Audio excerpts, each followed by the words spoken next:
C'est bon ? Mesdames, Messieurs, mes très chers frères, mes très chères sœurs, merci de votre présence pour ce moment d'échange sur le thème de l'éducation et de l'école. Lors de la journée Jean Zay de 2022, nous venions d'apprendre la nomination d'un nouveau ministre à la tête de l'Éducation nationale et nous partions avec 10 questions en suspens. Ces 10 questions, Charles Coutel reviendra dessus avec les réponses qu'on en a pu récupérer à travers le travail de nos loges. Pour ceux qui étaient là hier au soir, je pense qu'il est inutile de vous rappeler et de revenir sur le parcours de l'homme que fut Jean Zay. Il est des ministres dont Jean Zay qui ont fondé l'école de notre République sans jamais légiférer. Depuis quelques années, l'architecture du système éducatif est sans cesse démontée, remontée par une frénésie de réformes, souvent inefficaces, parfois délétères, aujourd'hui illisibles. Certains, ici, penseront évidemment à la théorie de l'œuf, mais je laisserai Hervé Garnier revenir sur cette théorie s'il le souhaite. Une seule certitude, tout le monde, élèves, enseignants, parents, la société de demain, tout le monde y perd. Le Grand Orient de France n'est pas éloigné des réflexions à mener sur ce que doit être l'école de demain pour faire en sorte que l'école républicaine soit le creuset de la citoyenneté, soit apte à préparer les enfants, soit en capacité de former des esprits libres. Le constat de cet échec, tous les acteurs du monde éducatif le font aujourd'hui. Nous le faisons aussi il y a un an en ce lieu. Nous l'avons entendu tout au long de l'année à travers des universités maçonniques, à Clermont-Ferrand, Albi, Valence, Reims ou Calais, où les participants à ces colloques étaient souvent surpris de constater l'état du système éducatif actuel. Cette journée est en quelque sorte la clôture de ce cycle de réflexion. Nous souhaitions aborder ici 3 points. Agnès Perrin-Doucet qui reviendra sur ce que devrait être la formation des enseignants, Gérard Boucher sur les fondamentaux de l'école et Yanis Roder sur la notion de futur citoyen et la nécessité de prendre en compte les autres acteurs de l'éducation.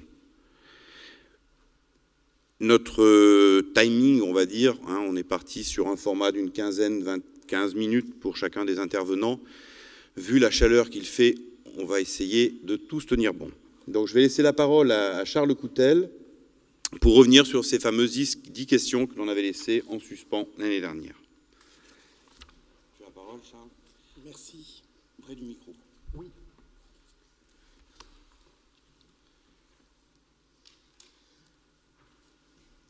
Mesdames, Messieurs, bonjour. Ravi de vous retrouver d'année en année pour tirer les mêmes constats et peut-être, sans alourdir, ajouter 2 nouvelles préoccupations à ces 10 questions. Tout d'abord, le gouvernement croit utile d'ouvrir la question de la formation des lycées professionnels. Cette question dramatique a été un peu oubliée, marginalisée l'année dernière. L'autre question, c'est comment nous y prendre pour mieux protéger les jeunes vis-à-vis des réseaux sociaux, mais aussi, à travers les réseaux sociaux, les influences à la fois vestimentaires et idéologiques maquillées en vêtements, et les vêtements qui sont à géométrie variable, idéologiques, religieux ou pas. Le fameux ou la fameuse abaya. Donc 10 plus 2. Merci pour cette invitation, cher Georges, chers amis, pour cette journée 2023 qui reprend et amplifie effectivement la question de la réinstitution de l'école de la République à travers 10 questions précises pour que la reformulation des réponses à ces questions précises soit elle-même précise. Comme disait, tu t'en souviens, Yanis, ainsi que Julien, une très pertinente journaliste à de la montagne de Clermont-Ferrand le 13 mars dernier, il s'agit, à travers les initiatives magnifiques du Grand Orient de France, je la cite, de redonner sa force à l'école. Cette force a existé, elle se serait perdue, il faut la réinstituer. Faut-il taquiner un peu vos neurones historiques en vous rappelant qu'en 1892, Engels disait de l'école de Jules Ferry qu'elle était la meilleure du monde, alors que le Tonkinois la commune aurait dû, en quelque sorte, freiner ses ardeurs. Or, les choses se sont aggravées depuis l'année dernière, au point qu'il peut être utile, dans le temps imparti, de rappeler, de noter simplement 4 urgences. La première urgence, elle est constante. Elle est tellement évidente que nous l'oublions. J'ai, disons, mandat pour ne pas trop citer Condorcet. Je trouve qu'on ne le cite pas assez. On le cite beaucoup rue Cadet et pas assez rue de Grenelle. Lorsque Condorcet nous dit, première urgence, même sous la constitution la plus libre, un peuple ignorant est esclave. Autrement dit, l'institution, et pas simplement la réinstitution de l'école, c'est dans le programme génétique d'une république laïque. Une seconde, petite citation, il faut qu'en aimant les lois, on sache les juger. Autrement dit, vous avez des bonnes lois, mais les citoyens en devenir, en formation, qui ne connaîtraient pas, qui ne développeraient pas toutes les potentialités de leur jugement, eh bien, feraient régresser, sans s'en apercevoir, la République. La seconde urgence, je ne fais que la nommer, nous a été rappelée par la courageuse Florence Bergeau-Blaclair.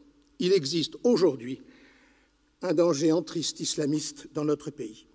Troisième urgence, encore rappelée hier, lors de la très belle soirée consacrée à Jean Zay, tout recul ou toute stagnation de l'instruction publique et de la culture générale humaniste dans notre pays aurait comme conséquence une régression formidable de la recherche scientifique et du rapport des Français, terre, mère des arts et des sciences, des armes et des lettres, tout le rapport de la France à la rationalité scientifique. Mesdames, Messieurs, sans vous donner pour autant de torticolis, je vous invite à tourner votre regard vers tous ces noms mobilisateurs. Si votre regard le souhaite, vous pouvez aller jusque sur la devise républicaine.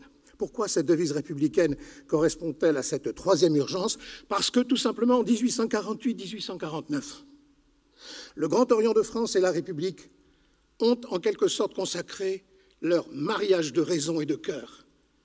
Tout contresens sur la devise républicaine se caractériserait par une régression de la République. Faut-il rappeler qu'entre 10 et 15% des Français pensent que la Terre est plate? La quatrième urgence est plus stratégique, plus politique, mais à terme bien plus redoutable que ça n'en a l'air. L'extrême droite est en train d'instrumentaliser le corpus républicain à des fins électorales. Je vous renvoie il y a 3-4 ans à un article où j'ai essayé, forcément d'une manière lacunaire, de montrer que lorsque M. Zemmour dit instruction publique, il vide ce magnifique concept de sa substance humaniste et universaliste. Eh bien, ces 4 urgences sont devenues stratégiques, très importantes, du fait de l'interpellation que nous lance Jean Zay. Jean Zay, en effet, entre 1936 et 1939, nous a donné les clés pour mettre en place une méthodologie de la réinstitution, au point que ces urgences qui pourraient nous faire pleurer doivent nous mobiliser. C'est ce qui pousse les interlocuteurs de nos 10 questions. Cette méthodologie, ce GPS de la réinstitution, grâce à Jean Zay, repose sur un certain nombre d'affirmations qui sont des thèses programmatiques. Pour un programme des chantiers de la République dans l'avenir, ce que nous dit Jean Zay, c'est d'abord « sois ferme sur les principes républicains ». Essaie d'associer ensuite tous les acteurs, tente de promouvoir le principe de laïcité scolaire. Jean Zay nous dit quelque chose de très important. Il ne nous dit pas l'enseignement doit porter sur la laïcité, ce que nous souhaitons. Il dit l'enseignement est laïque. Sa teneur même doit être laïque. 5e composante. Élevons sans cesse le niveau de recrutement des maîtres, car c'est la clé de la liberté pédagogique reposant sur des programmes nationaux. Élevons tendanciellement, évidemment, le niveau de culture générale, de culture artistique, technique et scientifique de nos propres concitoyens. Ces urgences, cette méthodologie ont porté, inspiré un certain nombre de contributeurs. Je ne redis pas ici, pour ne pas être trop long, les grands thèmes qui organisent ces questions. Les missions de l'école, le métier de professeur, l'enseignement secondaire, le recrutement, la formation des maîtres, le rôle de l'inspection, les programmes scolaires nationaux, les atteintes au principe de laïcité, la liberté pédagogique des maîtres et l'université. Sur la première question, les missions de l'école, retenons ce qu'une inspectrice générale de l'éducation nationale relève. Je la cite. Pardon. Le système scolaire, dit-elle, est devenu incapable de soutenir avec clarté sa propre destination. Autrement dit, l'école ne parle pas d'une manière pertinente sur l'école.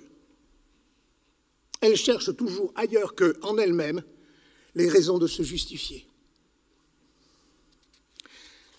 Les réponses à la deuxième question sur la revalorisation du métier de professeur a été l'occasion pour Christophe, parent d'élèves et responsable associatif, de nous dire que c'est tout de même le niveau de rémunération qui est le point de départ de la dévalorisation du métier de professeur, au point que cet interlocuteur parle d'humiliation salariale. D'où, commente un autre, la course effrénée aux heures supplémentaires, qui, en plus de la fatigue, contribuent, je le cite, à la dévalorisation de leur fierté propre. Tout se tient. Il n'y a pas d'un côté la revalorisation matérielle et la revalorisation symbolique. Il y a les deux. C'est ce que Milner appelait, rappelez-vous, il y a quelques années, le salaire de l'idéal. À travers le salaire, nous reconnaissons ou nous méprisons quelqu'un. Ce dont il est question, c'est bien, dans cette revalorisation du métier de professeur, de rétablir, de donner tout son lustre à la trilogie lire, écrire, compter, qui est la déclinaison pédagogique de la devise républicaine. Rappelez-vous Condorcet, dont il ne faut pas trop parler. La question numéro 3 a donné lieu à, effectivement, une séance de déploration de la part de Marie, que je cite. Les mots sont durs. Le précédent ministre, dit Marie, Jean-Michel Blanquer, a laissé derrière lui un lycée désorganisé, des professeurs exténués et de plus en plus paupérisés, voire précédemment. Je la cite, « Il faut en appeler à la mise en place d'une logique de moratoire. C'est à la fois de l'audace et de la prudence que de dire que ce qui ne marche pas, on l'arrête et on regarde. Logique de moratoire à tout le moins. » Elle conclut, sachant tirer toutes les leçons de cette expérience qui aboutit à une contradiction qui ferait rire des proches. Certains ont, tel candidat A, mention très bien à son baccalauréat avant même la tenue des dernières épreuves. Cherchez l'erreur. Les réponses aux questions 4, 5 et 10 sur les recrutements et l'université, la formation des maîtres, donnent lieu, là aussi, à des constats, non pas simplement tristes, mais nimbés de colère. Je cite, « Toutes les réponses affirment un attachement au caractère national des concours », avec, là encore, le paradoxe de Swad, qui nous dit « C'est le programme le plus national qui aura comme conséquence à la base la protection contre toute pression des équipes, des parents, quelquefois des élèves, la protection de chaque professeur dans sa classe. » Retourner l'inverse, j'appellerait ça le paradoxe de Charles, plus les programmes sont trop locaux ou localisés, moins la liberté pédagogique, à moins d'avoir comme projet pédagogique local le fait de faire le plus vite possible, de traiter le plus vite possible le programme national. Je vous laisse méditer cette petite contradiction destinée à vous faire rire dans notre chaleur. Les réponses aux questions, j'avance, 6, 7 et 9, donne lieu à une prise de conscience où là, le discours du Grand Orient de France devrait, s'il vous plaît, si c'était possible, hausser le ton. Sachez que un certain nombre de pédagogues de la rue de Grenelle ont inventé une matière qui s'appelle les humanités, qui permet aux professeurs de philosophie et d'histoire et de lettres de ne plus savoir du tout ce qu'ils ont à faire dans leur enseignement. Parce que simplement les humanités ont un centre partout et une circonférence nulle part. La réponse à la question 8 sur les atteintes au principe de laïcité, eh bien, ces réponses seront largement abordées, ont été largement abordées dans les travaux des intervenants qui me succèdent. Notez tout simplement que l'affaire de Nice, comme celle des abayas, doivent nous rappeler les affaires de Creil et aussi le combat extraordinaire de notre ami Samuel Mayol à l'IUT de Saint-Denis. Que leur combat, que leur travail, que leur témoignage ne soient pas oubliés. En conclusion, je dirais tout simplement la chose suivante. Il me semble que nous sommes non seulement dans un lieu, mais aussi dans une organisation humaniste, rationaliste, humaniste, qui, en mettant la devise républicaine au centre, a comme obligation morale et politique et programmatique d'agrafer, de penser ensemble la réinstitution, relever, remettre debout, ce que veut dire le mot instruire, mais aussi en appuyant cette volonté de réinstituer sur la commémoration. Et aussi, dernière pointe du triangle, si vous le voulez bien, la transmission. Pas de commémoration sans réinstitution, pas de réinstitution sans transmission. Vive l'école républicaine, vive la République. Merci.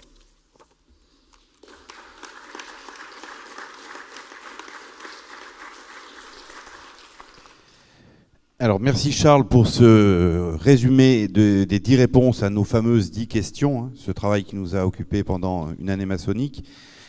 Sur la question de la formation, donc nous avions sollicité Agnès Perrin-Doucet, dont je t'invite à aller au Lutrin, qui est directrice de la faculté d'éducation à Montpellier, pour nous parler de la formation des enseignants. Merci Julien, merci Georges Sérignac pour cette invitation dans ce magnifique lieu à venir parler de formation des enseignants. Alors la faculté d'éducation, parce que le Montpellier c'est un peu particulier, c'est en fait l'ancienne IUFM et c'est l'INSPE qui ne s'appelle pas INSPE, puisqu'il y a 2 structures qui cohabitent. Mais nous assurons en gros 85% de la formation des enseignants de l'académie. Alors, parler de la formation en ce moment, c'est toujours compliqué parce que depuis que je suis formatrice, c'est-à-dire depuis bientôt 30 ans, 25 ans, j'entends vilipender les lieux où on forme les gens. Donc, ce que je voudrais poser dans cette intervention, c'est 2 choses. D'abord, on ne peut pas parler de formation, comme vient de le faire d'ailleurs Charles, sans questionner, hein, comme il vient de le faire, les fondements de l'école d'aujourd'hui.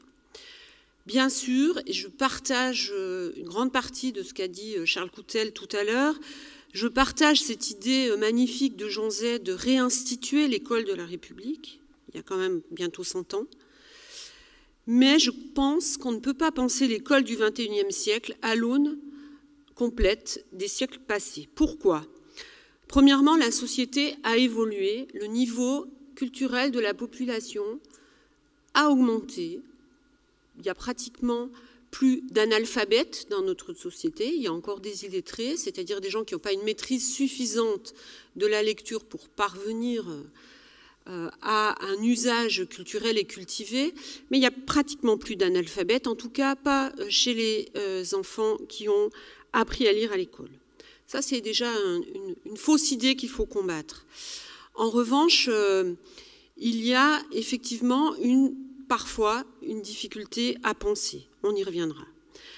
La deuxième chose, c'est que forcément cette évolution de la société implique des besoins et des attentes en matière d'éducation et d'enseignement, et j'évoquerai les 2, qui évoluent. Parce que l'école, et ça aussi Charles Coutel vient de le dire, n'est plus un lieu protégé de ce que j'appelle les bruits du monde, qui sont à la fois les bruits de la mondialisation, les bruits d'une société où l'économie règne en maître, les bruits d'une société où un retour du religieux dogmatique et obscurantiste revient alors qu'on le pensait éloigné. Cependant, réinstituer l'école de la République, c'est bien, dans sa visée émancipatrice et citoyenne, cette visée émancipatrice et citoyenne qui doit rester l'épicentre de l'école républicaine. Sinon, pourquoi la République investirait-elle dans une école?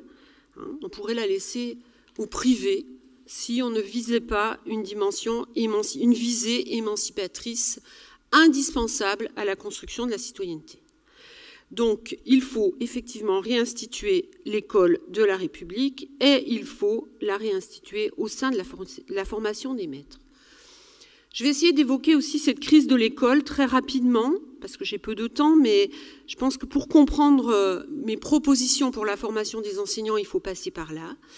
L'école est en crise, j'y vois 4 raisons majeures, ou 4 façons majeures de les mettre en évidence. La première, ce sont les études internationales qui le montrent. Elles attestent de résultats problématiques. Chaque année, là on vient d'avoir Pearls, on va bientôt avoir Teams.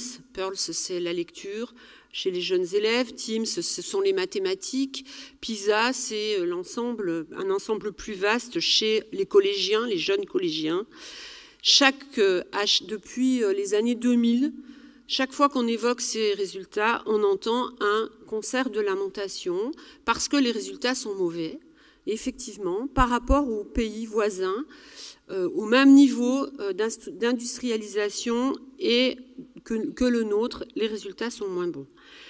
Il faudrait quand même regarder d'un peu plus près ce qu'avait fait Jean-Paul Delahaye dans son rapport sur la grande pauvreté et montrer que, en fait, ce qui gangrène l'école française, c'est les grands écarts.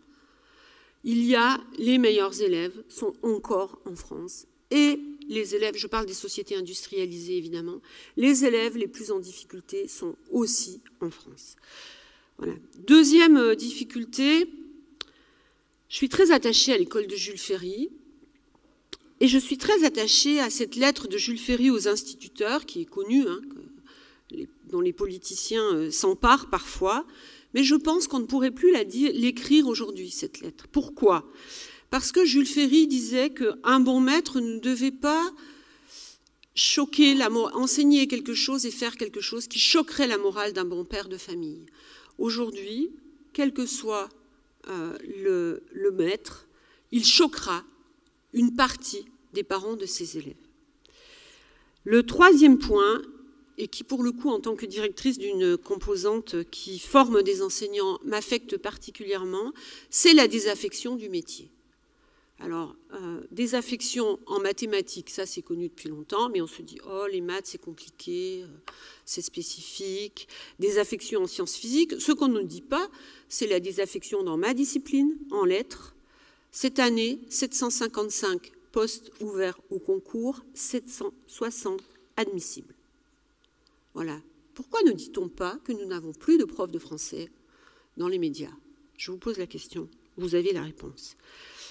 Enfin, le dernier point, qui est un point nodal, je suis rentrée à l'école normale de Valence sous les auspices de mon bon maître Gérard Boucher en 1986 et depuis, donc vous voyez, ça commence à faire du temps, 37 ans, j'ai compté hier soir 9 à 10 réformes, c'est-à-dire une tous les 4 ans en moyenne. 9 à 10 réformes qui n'aboutissent pas, qui reprennent une partie de ce que dit l'autre, qui sont finalement construites surtout par les technocrates des ministères ou par les idéologues qui gravitent autour des ministres et qui engrangent un espèce de cercle vicieux. La réforme tue la réforme et les enseignants s'épuisent à la réforme. Les dernières sont effectivement très problématiques. Alors, comment réinstituer une école émancipatrice? Oui, Charles a raison, une école émancipatrice est une école laïque. Jean Zay avait raison et il faut le redire. Pour comprendre qu'une école émancipatrice est une école laïque, nécessairement, il faut comprendre les enjeux de la notion du principe de laïcité et de la notion de liberté de conscience que ce principe assure. C'est pour moi un objectif primordial aux deux sens du terme, au sens de premier et au sens de plus important. Il faut que l'école puisse permettre à l'élève d'assurer un accès à la liberté de conscience. J'y reviendrai. Cet objectif conditionne pour moi aussi tout à la fois le rapport au savoir que les élèves doivent acquérir, le rapport aux usages des savoirs, parce que c'est bien cette question qui est en cause, par exemple, dans ce que détruisent une partie des réseaux sociaux, dans le rapport au savoir, et ce rapport aux usages des savoirs dans l'exercice de la citoyenneté elle-même. Alors, je viens à l'impact sur la formation. Quel impact sur la formation? Un maître de l'école républicaine, laïque, doit nécessairement connaître, comprendre et adhérer aux principes républicains. S'il n'adhère pas aux principes républicains, il ne peut pas le mettre en œuvre. Ça me paraît être une condition sine qua non. Et non, tous les maîtres n'adhèrent pas aux principes républicains, aux principes de laïcité. Pour cela, il doit aussi, dans sa formation, et vous verrez après que je commence sa formation dès après le baccalauréat, s'approprier le concept de liberté de conscience, c'est-à-dire, il doit comprendre que la liberté de conscience, c'est savoir être à même de penser, d'avoir une pensée critique par soi-même, mais aussi tournée sur soi-même. C'est une liberté de choisir ses options idéologiques, bien évidemment, qu'elles soient politiques, religieuses, que sais-je encore, mais c'est surtout d'être conscient des influences qui orientent ses propres choix. C'est-à-dire qu'on est vraiment libre de conscience quand on sait pourquoi on pense quelque chose, pourquoi on choisit une voie. Donc c'est effectivement une utopie, parce que étant toujours conscient de ses choix, pas forcément, mais c'est une utopie vers laquelle on doit tendre. Dès lors, il est clair que la formation des enseignants doit nécessairement comprendre un volet épistémologique qui permet de cerner le principe de laïcité et ses applications.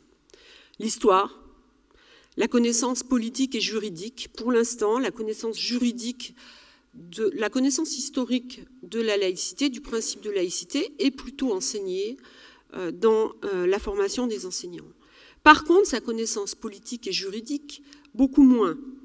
Je plaide pour que des juristes interviennent dans la formation des enseignants et je tente, dans ma faculté, de faire des ponts entre mes collègues de la faculté de droit et la faculté d'éducation.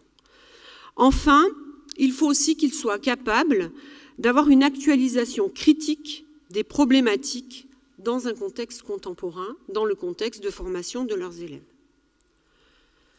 C'est plus complexe aujourd'hui aussi parce que, je ne vais pas y revenir complètement parce que Charles l'a évoqué, mais il y a de multiples brouillages dont le principe est victime. Alors il y a les brouillages politiques qui ont été évoqués par Charles Coutel de l'extrême droite, bien sûr, tout le monde les connaît, mais il y a aussi d'autres brouillages plus insidieux dans cette confusion entre principe de laïcité, discrimination, rejet de l'autre, etc., y compris dans l'acception même de ce qu'est la liberté de conscience, qui serait plutôt la liberté d'opinion et le droit de donner ses opinions, qu'une liberté de penser et de choisir ses options.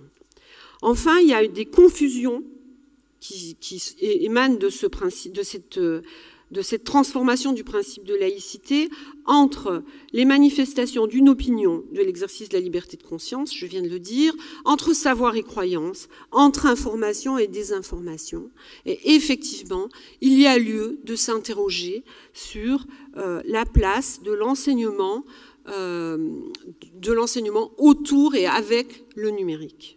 Alors, on parle des réseaux sociaux, il va falloir parler de l'intelligence artificielle, qui va être une nouvelle difficulté qui va se dresser devant l'école.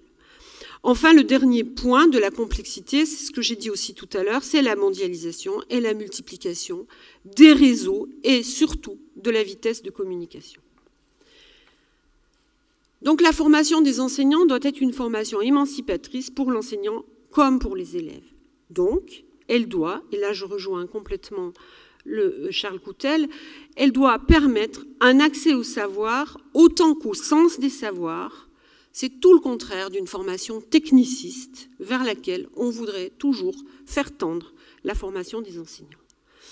Dans cet accès au savoir, il y a évidemment un point de passage absolu, c'est la maîtrise de la langue écrite en premier lieu, et avant l'orthographe, dont on parle beaucoup, des structures syntaxiques, des dimensions dénotatives et connotatives du lexique. Il s'agit moins d'avoir un lexique très étendu que de maîtriser les nuances de la langue. Et puis, bien sûr, de l'orthographe. De l'orthographe comme élément de rapport à la langue, en fait, élément caractéristique de son rapport à la langue. Ce doit aussi être une formation à la rationalité portée évidemment par les mathématiques, par les sciences expérimentales, mais aussi par la recherche. Et enfin, je termine par là, mais je suis complètement en accord avec ce qui a été dit avant, c'est une formation aux humanités, aux lettres, à l'histoire, à la géographie, aux arts, à la philosophie, etc. Et quand je dis aux lettres, par exemple, c'est cet exemple que je vais prendre, puisque je suis professeur de lettres et maître de conférences en littérature, aux lettres, ça veut dire, bien sûr, à l'histoire de la littérature, mais ça veut dire aussi être capable de lire des romans contemporains et d'y trouver les éléments de sens et de développement, de compréhension du monde qui vont pouvoir être utiles à cette formation générale. Le deuxième point, après l'accès au savoir, c'est un développement de la capacité de raisonnement et une compréhension du mouvement qui permet la construction des savoirs scientifiques, à savoir la démarche de recherche. On ne peut pas former un maître sans l'engager dans une pratique de la recherche. Et on le voit par exemple en Suède, où les résultats sont plutôt bons. Tous les maîtres passent par l'équivalent d'une petite thèse, c'est-à-dire d'un travail de 3e cycle. Enfin, c'est aussi la connaissance de soi-même pour ouvrir son rapport au monde. Alors le monde, ça peut être à 2 rues de chez soi, c'est le monde de ses élèves, c'est le monde dans lequel vivent les élèves. Et cette connaissance de soi et ce rapport au monde comprend nécessairement l'idée que la tolérance et le respect, qui sont 2 grands éléments très posés dans notre société aujourd'hui, ne sont vertueux que s'ils sont mutuels. Sinon, ils sont esprits de domination. Il ne suffit pas de se promener dans Paris au lendemain d'une manifestation avec le traité de la tolérance de Voltaire dans les mains. Il faut l'avoir lu, l'avoir discuté et l'actualiser à l'aune de la société d'aujourd'hui. L'ensemble de ces points, les enseignants ou les futurs enseignants doivent apprendre à les tisser au cœur de leurs enseignements disciplinaires. Et ce n'est pas si simple. Un droit à l'éducation pour tous et pour chacun, c'est aussi ça, l'école républicaine, et c'est quand même quelque chose qui est gravé dans le marbre des droits de l'homme et du citoyen, c'est comprendre que les évolutions, que les attentes de la société, les besoins de la société ont évolué. On a assisté à une massification qui a une forte incidence sur la structuration de l'école et sur les taux de réussite. Cette massification, je pense, on ne pouvait pas y échapper, sinon on échappait au principe même de la République. Mais peut-être devrait-on la faire autrement.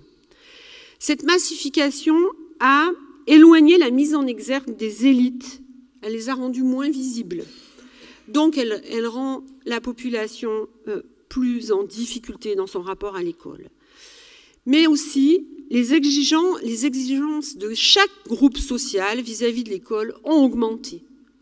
Si autrefois, seule une élite avait des exigences vis-à-vis de l'école, aujourd'hui, tout le monde a des exigences vis-à-vis de l'école.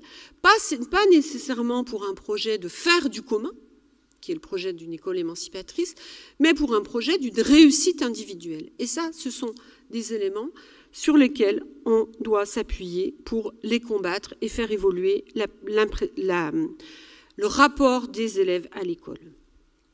En réalité, c'est bien un changement de paradigme que l'on vit.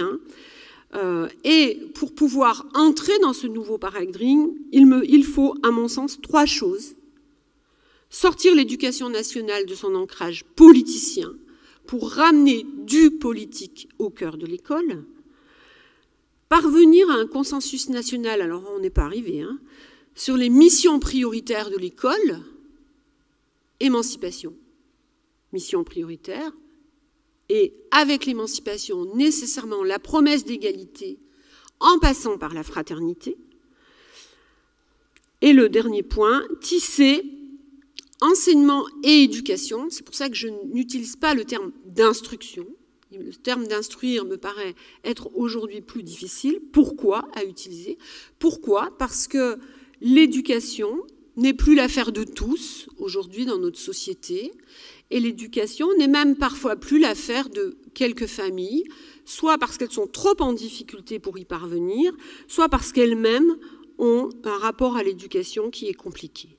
Regardez ce qui se passe dans la société. Il y a un attentat, il faut former les élèves. Il y a un accident grave, il faut former les élèves. Qui va les former? C'est l'école. Il faut leur apprendre à faire du vélo, il faut leur apprendre à nager, il faut les aider à passer leur brevet de sécurité routière, etc., etc., etc. Toutes choses qui devraient aussi passer par l'éducation dans la société. Donc pour moi, il faut tisser des liens forts. Je crois que c'était le projet de Jean Zay, entre enseignement et éducation populaire, laïque et émancipatrice. Il faut la remettre au cœur de la société et non uniquement l'éducation au centre de l'école. Pour terminer, une expérience conduite à la faculté d'éducation depuis 2018 et qui aboutit là avec les résultats au concours. Nous avons créé une licence pluridisciplinaire visant le métier de professeur des écoles. Un cursus décliné avec 3 engagements. Tout d'abord, former nos étudiants comme nous voudrions qu'ils forment leurs élèves quand ils seront en classe. Travailler pour cela les savoirs académiques, mais aussi les savoirs didactiques et pédagogiques. Alors, ces 2 grands mots qui sont très décriés. Si je vous interrogeais sur le sens de didactique, je suis sûre qu'on aurait autant de réponses que de personnes. La didactique est une discipline de recherche. C'est une discipline qui interroge l'épistémologie et pas uniquement qui explique comment il faut faire la classe. Et la pédagogie, qui est décriée en pédagogisme, pour fustiger les travaux de Philippe Mérieux, est absolument indispensable si on veut pouvoir amener les élèves, non pas à transmettre les savoirs, mais permettre aux élèves d'apprendre les savoirs. Donc, savoir académique, didactique et pédagogique, observation pratique, réflexive, nécessairement réflexive. Le compagnonnage est important, mais il faut que le compagnonnage débouche sur une réflexion et une analyse. Et enfin, mise en activité artistique, mise en atelier, mise en activité sportive, etc., pour, là encore, prendre un recul réflexif. Donc, pour conclure, je dirais qu'il faut activer plusieurs leviers dans la formation des maîtres, culture générale appliquée à la compréhension des principes républicains, dont la laïcité, comme garantie de la liberté de conscience et donc comme sens de la liberté de conscience, approche de la démarche de recherche pour accéder au sens des savoirs et à leur rationalité, à la manière dont ils se construisent, maîtrise des savoirs à enseigner et des savoirs pour enseigner, dans une approche dynamique, croisée, permettant l'acquisition et la mise en œuvre critique. Et enfin, construction de soi, non pas de soi narcissique, mais bien du soi du temple de Delphes, comme être pensant, citoyen éclairé, respectueux des cadres institutionnels, curieux du monde. S'inscrire dans un temps long et continu de la licence au master, ce n'est pas possible de former des enseignants en 2 ans avec un concours à préparer. Ce n'est pas possible. On ne peut pas. Les étudiants préparent le concours et oublient la formation. Enfin, même si les concours ne sont pas difficiles, les étudiants préparent les concours. Pensez une formation exigeante dans ses dimensions rationalistes, humanistes et intellectuelles. Et surtout, accepter de croire à l'école républicaine. Merci.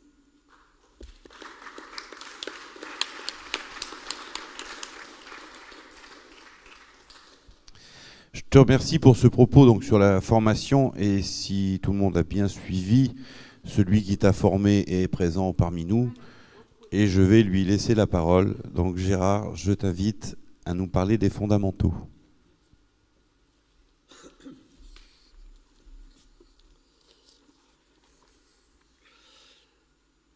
Quels fondamentaux pour l'école? Voilà la question.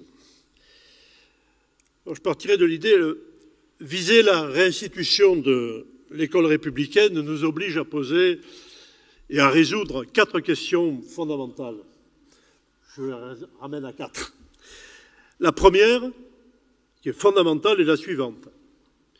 Quelle est la fonction de l'école publique, ou formulée autrement, que veut la nation pour son école publique?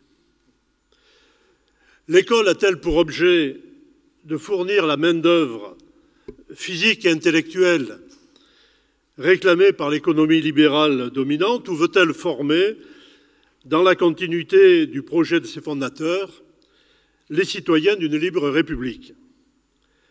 Des citoyens qui seront capables de construire leur propre identité et, par le débat, de mettre en place collectivement la société de leur choix. Sans avoir apporté une réponse claire et engageante à cette question, tout le reste n'est que bavardage. Je partirai donc du principe, excusez-moi,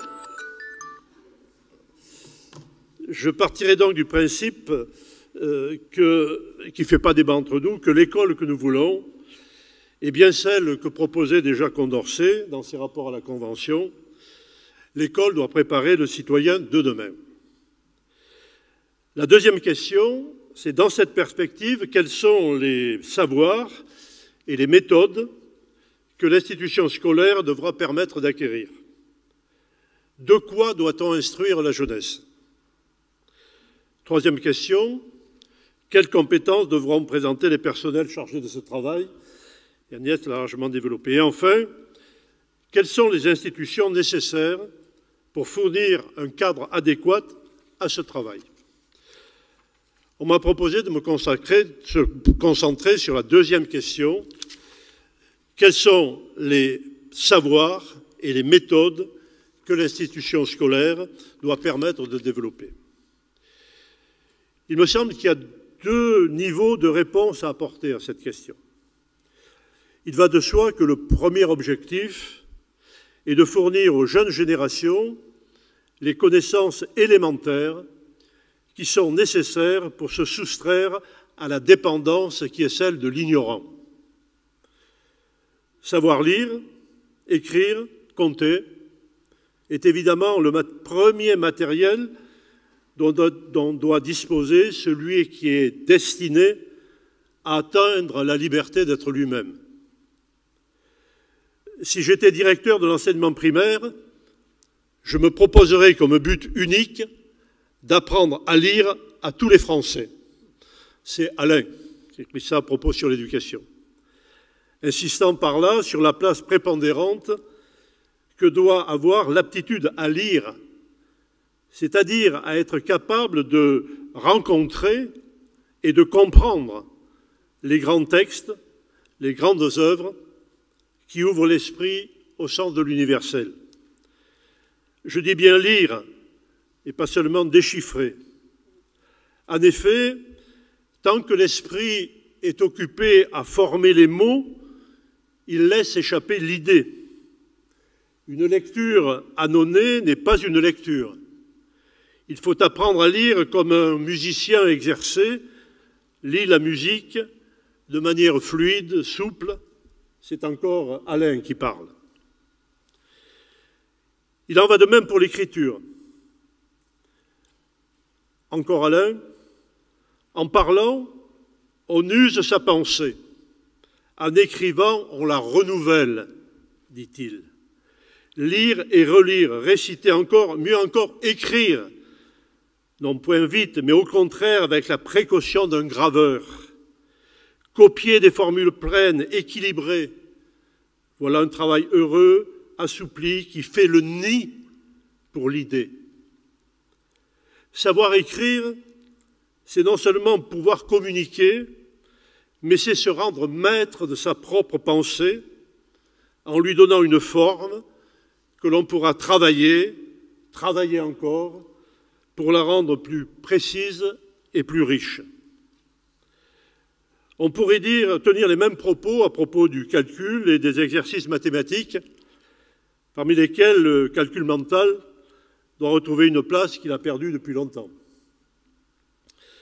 L'évidence de ces besoins est telle qu'il n'est pas nécessaire d'y insister longuement, tout en rappelant que ces savoirs élémentaires sont les outils indispensables pour accueillir les connaissances permettant d'atteindre le but assigné à l'école, offrir à tous les individus de l'espèce humaine les moyens de pourvoir à leurs besoins, d'assurer leur bien-être, de connaître et d'exercer leurs droits, d'entendre et de remplir leurs devoirs.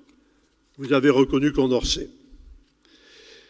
Il faut donc consacrer à ces outils tout le temps et l'énergie nécessaires. S'il n'est pas utile d'insister longuement sur ce premier niveau des savoirs à acquérir, c'est pas possible. Excusez-moi. Il est nécessaire, par contre, de s'attarder sur le deuxième niveau, car les fondamentaux de l'école vont bien au-delà de la seule base disciplinaire élémentaire, lire, écrire et compter. Il y a des fondamentaux de méthode, des savoirs stratégiques à construire, des attitudes mentales à faire naître et prospérer dans la perspective de préparer le citoyen de demain et donc faire de l'école une institution de la République de plein exercice. Je soulignerai, dans le cadre qui m'est imparti, 4 éléments fondamentaux de ces savoirs stratégiques. Le premier, savoir distinguer, croire et savoir. Le citoyen libre doit être capable de s'affranchir par la raison de ceux qui contribuent à le déterminer dans les milieux qui sont les siens depuis sa naissance et tout au long de son existence. Aider ses pupilles à s'affranchir des déterminations qu'ils héritent de leur milieu d'origine ou de celles que voudrait leur imposer par la publicité ou la propagande la société qui les environne, pour se construire en femmes et hommes acteurs et actrices dans une république, est le fil rouge de la mission de l'enseignant républicain.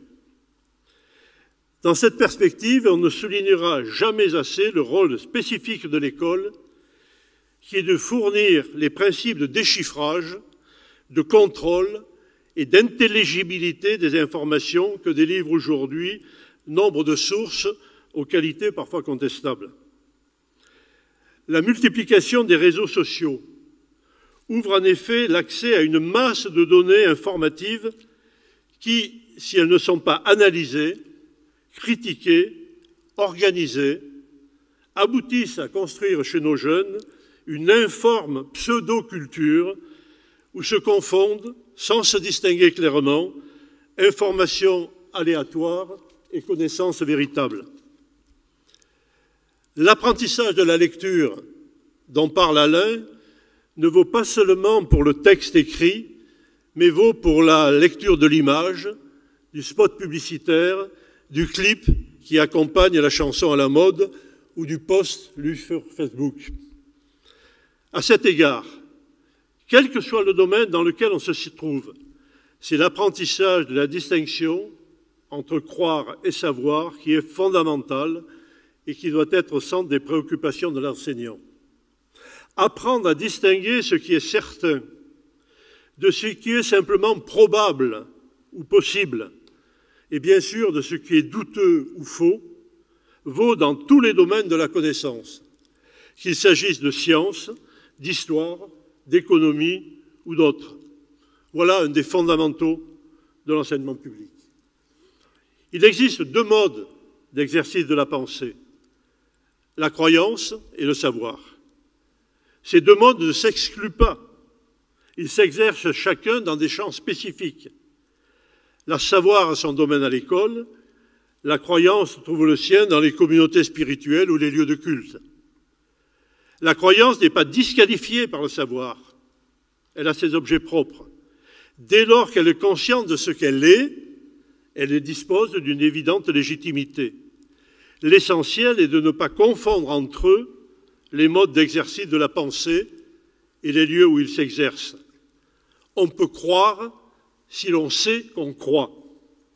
Le danger serait de se penser dans le domaine du savoir alors qu'on est dans celui de la croyance.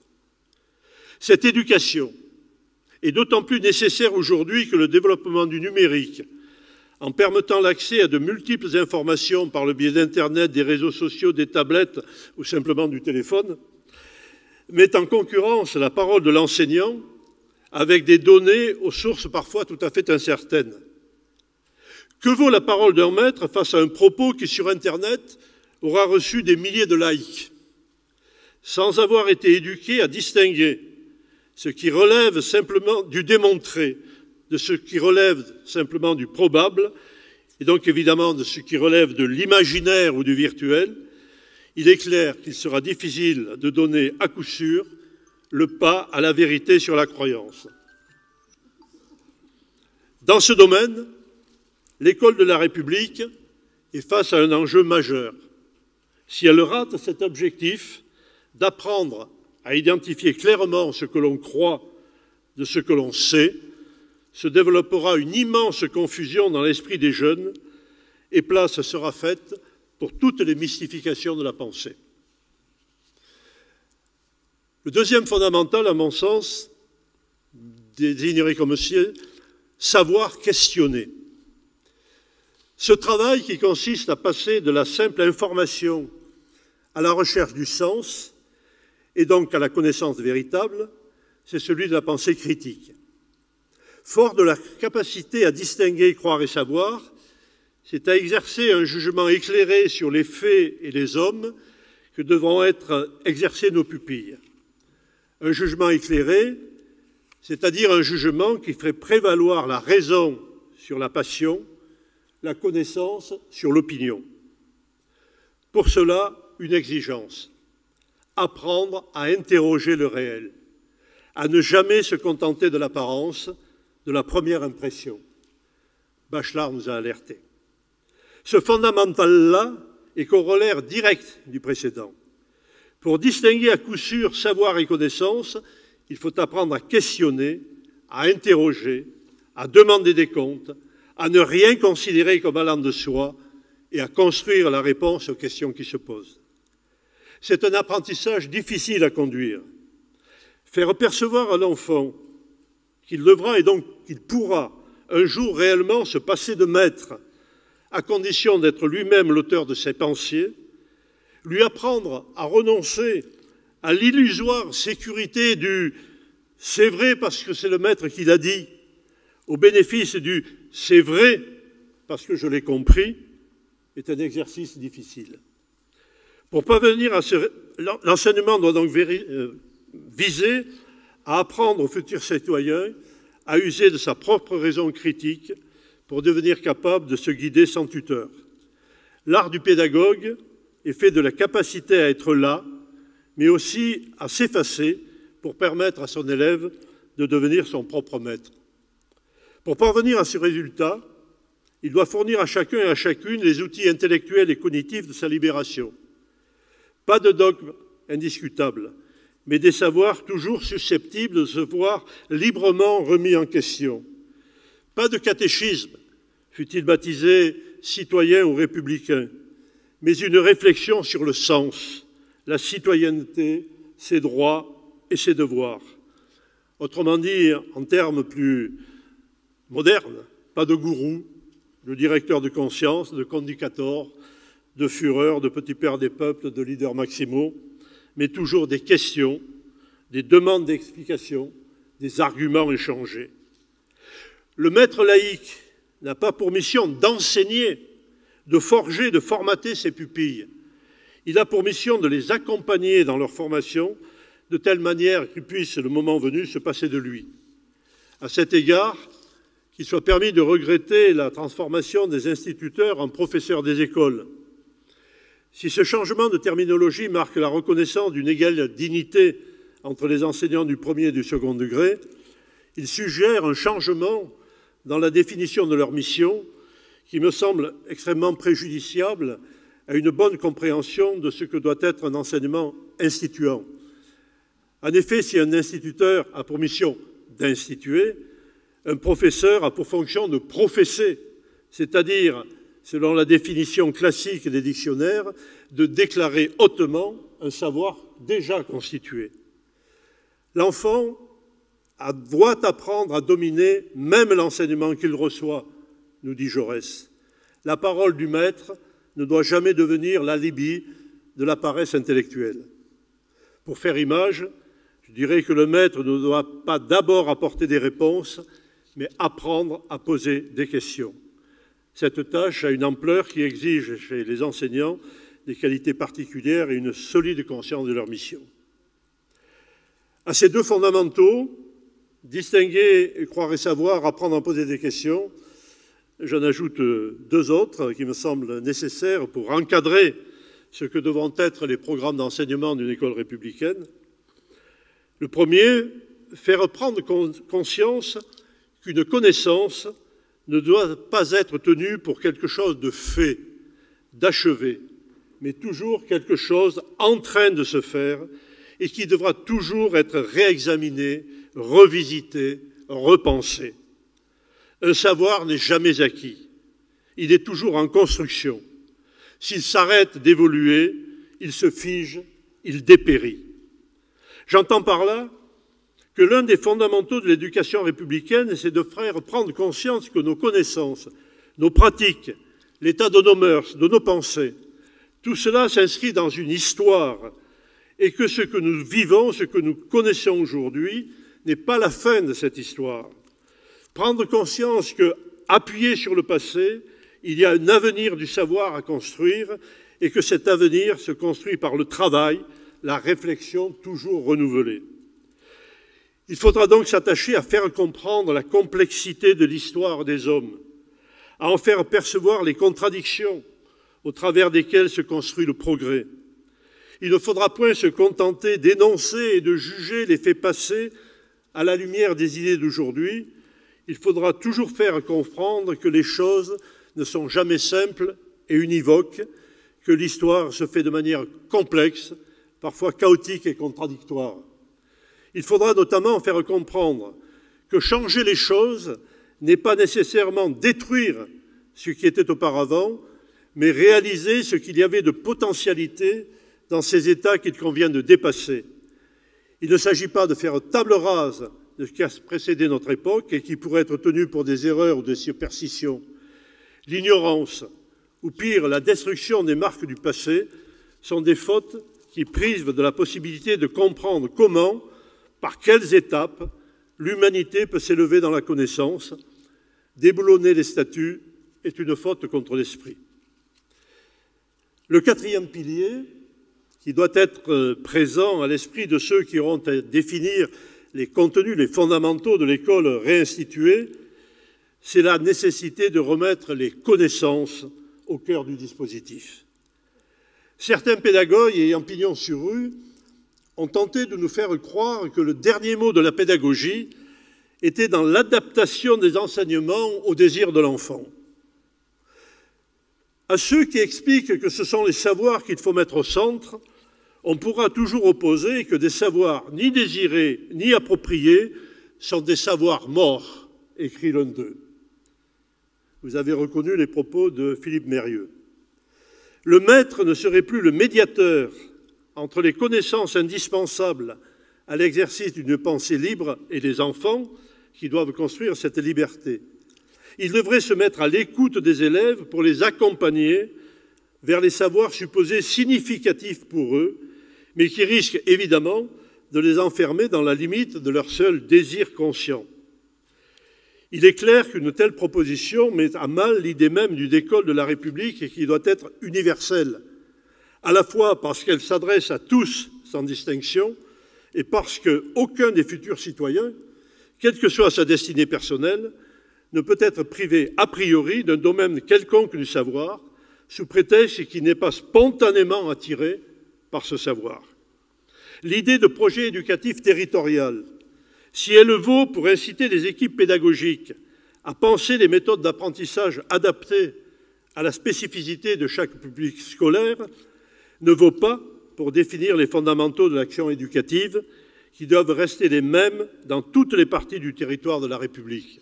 L'enseignement doit rester ou redevenir un service public national. Les programmes de culture générale doivent être les mêmes dans tous les types d'enseignement. Les formations techniques ne devraient pas être privées de la culture générale qui donne la possibilité d'intervenir dans les domaines plus larges que la spécialité considérée. De la même manière, les savoirs techniques ne devraient pas être exclus des études classiques et des humanités. On peut penser avec les mains et on doit apprendre à penser avec les mains. Il ne faut pas limiter pour personne l'extension du champ du savoir.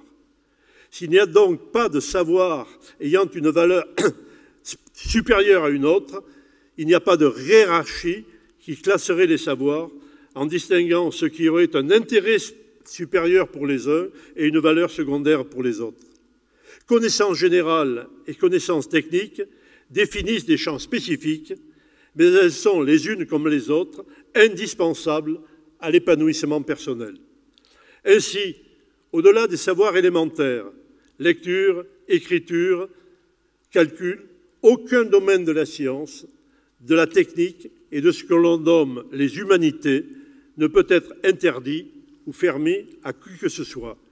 Le propos souvent entendu « cela n'est pas pour eux » n'a évidemment aucun sens.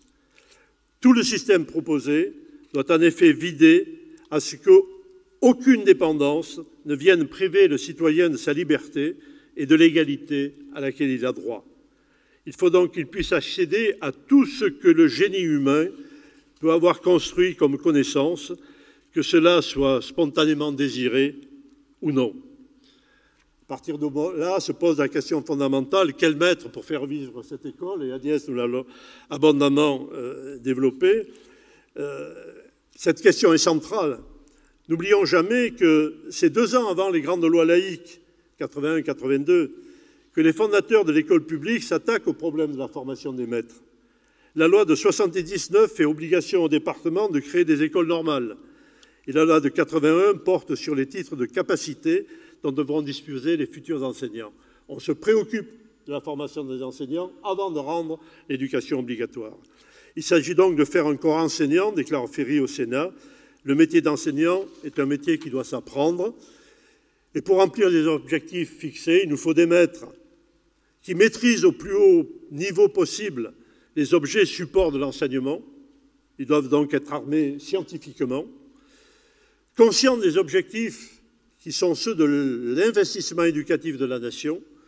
Ils doivent donc être formés philosophiquement et politiquement.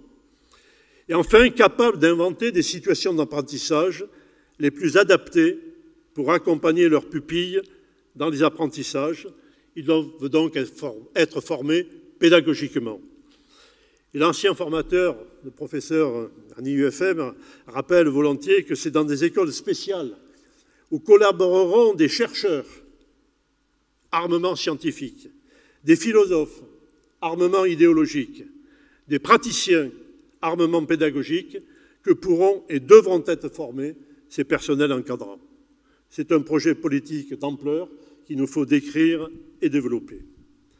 Je conclurai très brièvement. De nombreux développements seraient nécessaires sur cette thématique des fondamentaux. Il faudrait insister sur la nécessité d'apprendre à écouter, d'apprendre à argumenter, etc., etc. D'autres occasions seront données de le faire. Réaffirmons une chose essentielle. L'école républicaine a pour finalité de libérer les individus par la connaissance, les libérer des déterminismes qui les entravent.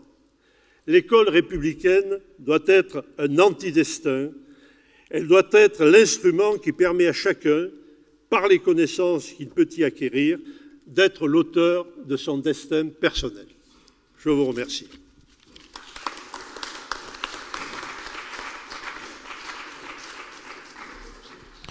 Je te remercie Gérard. Voilà, n'oublie pas ton téléphone car je crois que tu as reçu quelques appels, 3 appels. Tout est symbole chez nous. Après donc cette réflexion sur la connaissance et cette réflexion sur les formateurs, j'ai sollicité pour la énième fois Yanis Roder pour nous parler pas de l'enfant, mais de celui qu'on met souvent au centre du système éducatif et des institutions qui gravitent autour de l'école. Merci. On m'entend là? Ouais. Bonjour à tous et à tous. Merci beaucoup. Merci pour l'invitation. En réalité, je vais vous parler de l'école en général et pas me focaliser sur les élèves et sur les institutions, plutôt sur les associations qui travaillent avec l'école. D'abord, je vais pas aborder ce qui a déjà été abordé, aussi bien la formation des maîtres que les fondamentaux dont l'école républicaine a besoin, mais je voudrais commencer ce petit exposé par rappeler ce que nous dit le Code de l'éducation dans son article 111-1. Il dit ce Code de l'éducation, outre la transmission des connaissances, la nation fixe comme mission première à l'école de faire partager aux élèves les valeurs de la République. Donc en fait, l'école, nous dit le Code de l'éducation, a une double mission. La transmission des connaissances et faire que les enfants, parce qu'ils deviennent des élèves, eh bien justement s'élèvent par le savoir et accèdent notamment à des situations professionnelles et sociales qu'ils ont souhaitées. La deuxième mission, c'est donc de former à la citoyenneté, parce que faire partager aux élèves les valeurs de la République, c'est les faire adhérer aux valeurs de la République. C'est donc l'idée de former des citoyens conscients de la nécessité républicaine. C'est leur donner également le sens de l'intérêt général, leur apprendre à dépasser l'intérêt particulier. C'est donc une éducation à la citoyenneté que demande l'école de la République. Mais aujourd'hui, cette double mission est largement oubliée, ignorée, voire incomprise. Elle est oubliée d'abord par des enseignants, notamment parmi les plus jeunes qui ont passé les concours et se sont engagés dans l'enseignement d'abord, et c'est légitime, par amour de leur discipline, mais qui oublient que parfois ils sont aussi fonctionnaires de la République et que leur mission ne s'arrête pas à l'enseignement de leur discipline. J'ai en mémoire ce professeur de mathématiques m'expliquant le 2 novembre 2020, au moment où il fallait rendre hommage à Samuel Paty, que ce n'était pas son boulot. Donc il y a là de vraies questions qui méritent d'être posées. Ignorer des élèves également. Les élèves disent « mais moi je suis là pour apprendre quelque chose » et d'ailleurs, disent certains, il y a plein de choses qui en fait ne m'intéressent pas. Et pourquoi on est obligé d'apprendre ça? Je ne vois pas pourquoi on me demande de faire ceci ou de faire cela. En réalité, il pose derrière ces questions très simplistes la question du sens de l'école. La question, le fameux « à quoi ça sert ?» Oui, mais on fait Pythagore, à quoi ça sert Pythagore? Question que je me suis moi-même posée, mais ça je ne le dis pas. Mais pourquoi pose-t-il cette question-là? Mais parce que qui leur donne le sens de l'école? Qui leur rappelle que, eh bien, ils ne sont pas à l'école seulement pour apprendre des choses qui seraient utiles, c'est-à-dire ils ne sont pas à l'école seulement pour y trouver un espace utilitariste qui servirait leur projet personnel. Cette mission de l'école est également incomprise par des parents d'élèves, par consumérisme, c'est à la mode, mais aussi par mécompréhension de ce qu'est l'école de la République. Quand des parents viennent contester un enseignement, ils contestent les programmes nationaux, dont on a rappelé l'importance. Il conteste donc l'idée même que l'école de la République se fait d'elle-même. Mais pourquoi? Pourquoi font-ils cela? Qui leur rappelle ce qu'est l'école de la République? Quel discours tient-on aux parents d'élèves pour leur expliquer ce qu'est l'école de la République? Que l'école, ce n'est pas seulement l'école, c'est l'école de la République. Vous n'avez pas à enseigner ceci ou vous n'avez pas à dire cela à mon enfant. Eh bien si, nous avons à. Il faut savoir que si 80% des informations que détenaient les jeunes émanaient il y a une trentaine d'années des enseignants, ce chiffre est aujourd'hui de 15%. L'accès à Internet et évidemment aux réseaux sociaux qui ont été évoqués deviennent prescripteurs, poussant même certains à avancer l'idée que bientôt, vous verrez, nous n'aurons plus besoin de profs.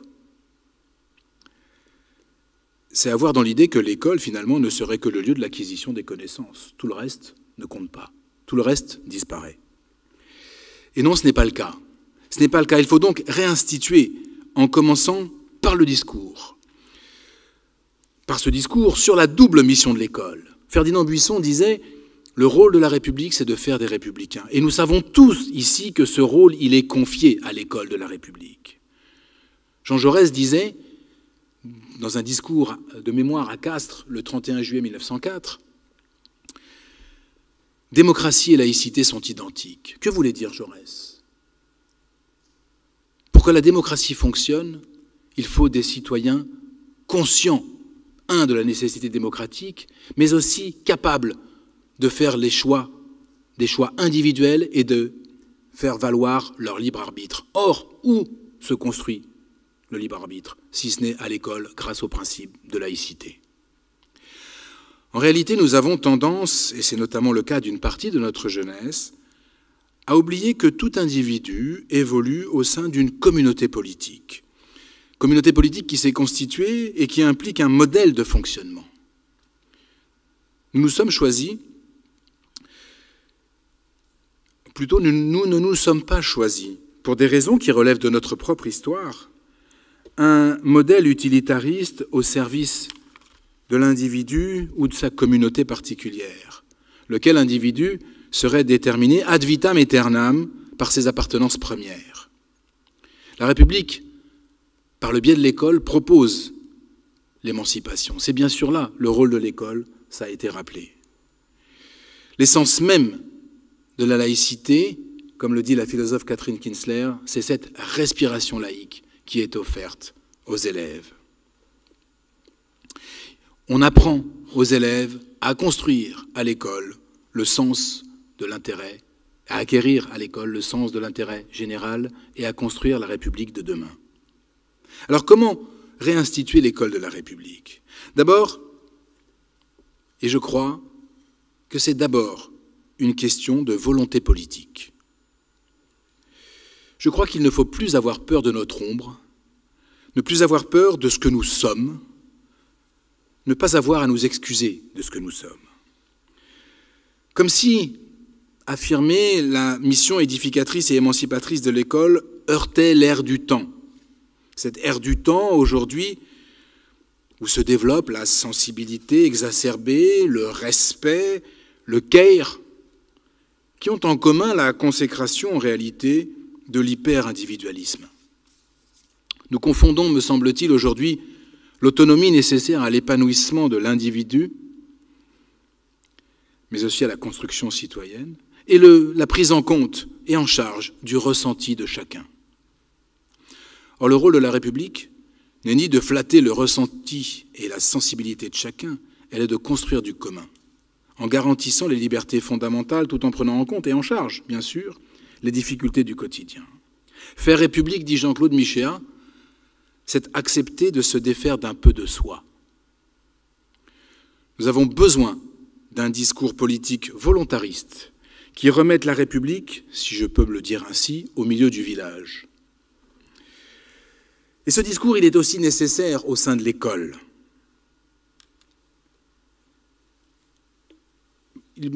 Peut-être avez-vous vu récemment sur une chaîne de télévision d'information continue un reportage sur quelques lycées de la région de Lyon. Un reportage, par définition, c'est un montage d'images, et donc, avec 2 heures d'image, on fait un reportage d'1 minute 30. Mais grâce à quelques relations, j'ai eu accès à quelques témoignages qui ne sont pas dans le reportage. Je vais vous en livrer un seul. Donc, dans ce lycée de Lyon, dit ce témoignage, 18% des élèves portent une abaya, ce qui amène au chiffre de 150 à 180 abayas à l'intérieur d'un établissement scolaire. Le climat se dégrade, dit cette personne. Depuis l'automne 2020, c'est l'assassinat de Samuel Paty. La mixité est de plus en plus compliquée, le communautarisme monte et des contestations se sont faites jour en EPS, en SVT, en histoire géo, en philo et en lettres. J'ai l'habitude de faire un cours de français relativement militant en faveur de l'égalité des genres, dit cette professeure. Beaucoup d'hostilité de la part des garçons et d'obstruction de la part de certaines filles. On a insinué à demi-mot que j'étais lesbienne parce que je défends la cause féministe.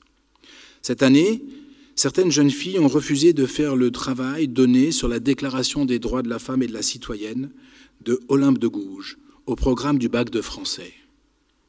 Je ne me censure pas, mais je le paye.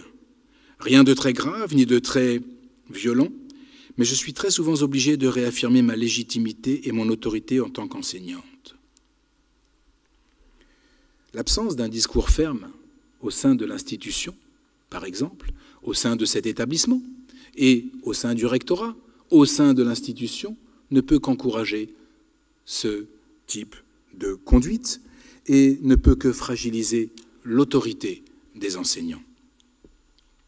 Il faut bien sûr, pour réinstituer l'école de la République, former les esprits, cela a été dit. Il faut former les profs, cela a été dit également. Il faut redonner sens à l'école de la République qui ne peut être le marché des sensibilités. Réaffirmer sans cesse le rôle émancipateur de l'école et dire aux jeunes enseignants qui me disent en salle des profs, mais arrêtez de vouloir dicter aux femmes leur manière de s'habiller quand on lutte contre la prolifération des abayas. Alors, moi je réponds, je ne savais pas que cacher son corps parce qu'on est une femme, c'est aider à leur émancipation. Le manque de culture politique des jeunes enseignants est criant. Le manque de réflexion, malheureusement, aussi. Nombre de mes jeunes collègues fonctionnent par réflexe un peu pavlovien, ils m'en excuseront, dominés, dominants, et sont incapables de voir qu'ils en deviennent parfois les idiots utiles des entrepreneurs identitaires et religieux. J'en veux pour exemple ce qui s'est passé dans une petite ville américaine, peut-être avez-vous vu passer cet article de l'Express du 19 juin dernier, où cette gauche multiculturaliste et bienveillante a favorisé l'arrivée au pouvoir municipal. Ce n'est que municipal et c'est heureux, mais c'est municipal, de cette petite ville proche de Detroit, d'une majorité composée essentiellement, et puis finalement totalement au conseil municipal, de gens issus de ce qui est devenu en 2013 la majorité de la population locale, c'est-à-dire population musulmane. Soutenue donc par cette gauche multiculturelle ou multiculturaliste. Eh bien, ce conseil municipal vient d'interdire le drapeau LGBT sur le territoire de la commune. On a là une magnifique illustration de ce à quoi servent les idiots utiles des islamistes. Il faut dire et redire à nos élèves qu'ils ne sont pas seulement des individus, mais qu'ils appartiennent à une communauté politique dont la construction est permanente. Il faut exposer clairement notre modèle politique, mais aussi ceux qui se cachent derrière les slogans faciles et les revendications simplistes faites au nom de la liberté et de la tolérance. Le philosophe Jean-Fabien Spitz en passe de devenir, grâce à ses interviews au café pédagogique, très lues par les enseignants, le chantre de la liberté et donc de la lutte contre les républicains qu'il nomme intégristes, je dois être de cela, me répondait dans une émission sur France Culture, alors que je rappelais que la loi de 2004 était une loi protectrice, il me répondait « J'apprends avec bonheur que le chemin de la liberté passe par la contrainte, j'apprends cela avec bonheur. » Quelle surprise de voir M. Spitz, grand philosophe, découvrir que, donc, entre le fort et le faible, c'est parfois la liberté qui opprime et la loi qui libère. Il devait penser jusque-là que la vraie liberté est donc la loi du plus fort. Mais peut-être devrait-il relire Spinoza, Locke, Rousseau et Kant. Enfin, moi, l'historien, je ne vais pas faire la leçon aux philosophes. Il faut donc expliquer à nos élèves, mais aussi à nos jeunes enseignants, mes collègues, quels sont les modèles de société et quels sont les modèles d'organisation politique qui nous sont proposés. Je ne suis pas certain que tous en aient réellement conscience. D'autres questions se posent. C'est la question de la mixité sociale. Comment faire avancer l'idée de la République quand cette absence de mixité sociale a pour conséquence, au-delà de la question sociale, une vraie question culturelle. Quand dans certains quartiers, finalement, 99% d'une classe se dit croyante, ou se dit croyant et pratiquant. Où est la diversité? Où est la mixité? La seule diversité devient alors l'enseignant, en réalité, puisque les enseignants, le plus souvent, viennent d'ailleurs, viennent même d'autres milieux sociaux, d'autres milieux culturels.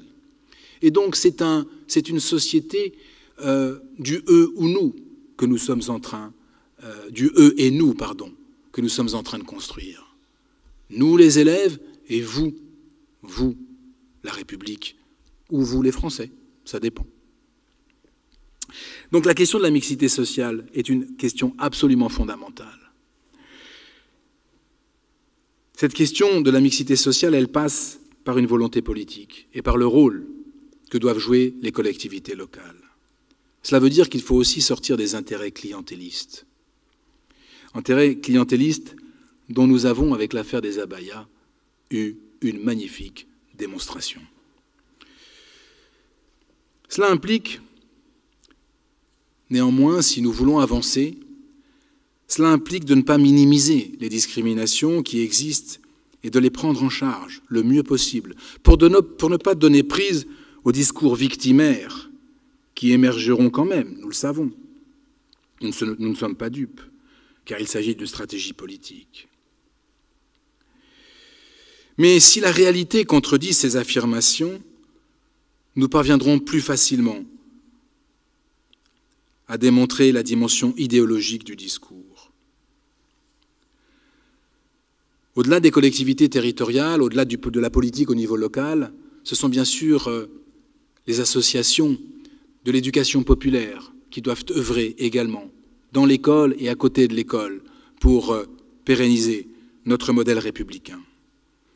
Mais là encore, nous avons besoin d'un discours clair et fort. Qui faisons-nous entrer dans l'école? Avec quel discours?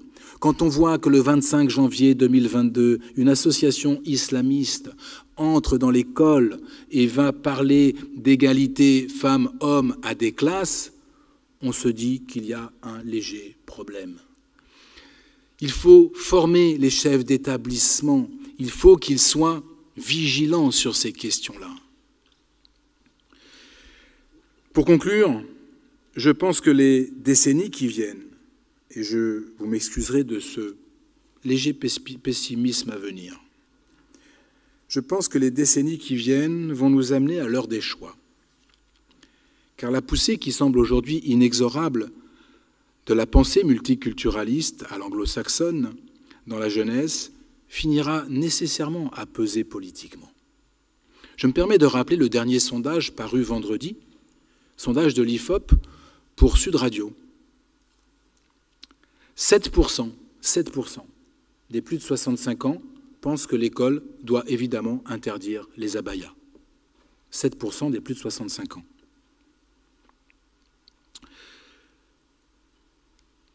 « 58% des 18-24 ans pensent que les élèves doivent pouvoir venir en abaya. La rupture générationnelle est aujourd'hui très claire. Tous les sondages, toutes les études qui se succèdent le montrent. L'avenir, pas exagérer de rien, mais l'avenir, c'est quand même notre jeunesse. Et notre jeunesse est sur un modèle multiculturaliste anglo-saxon de tolérance. C'est très clair. Elle ne comprend pas ce qui se joue derrière.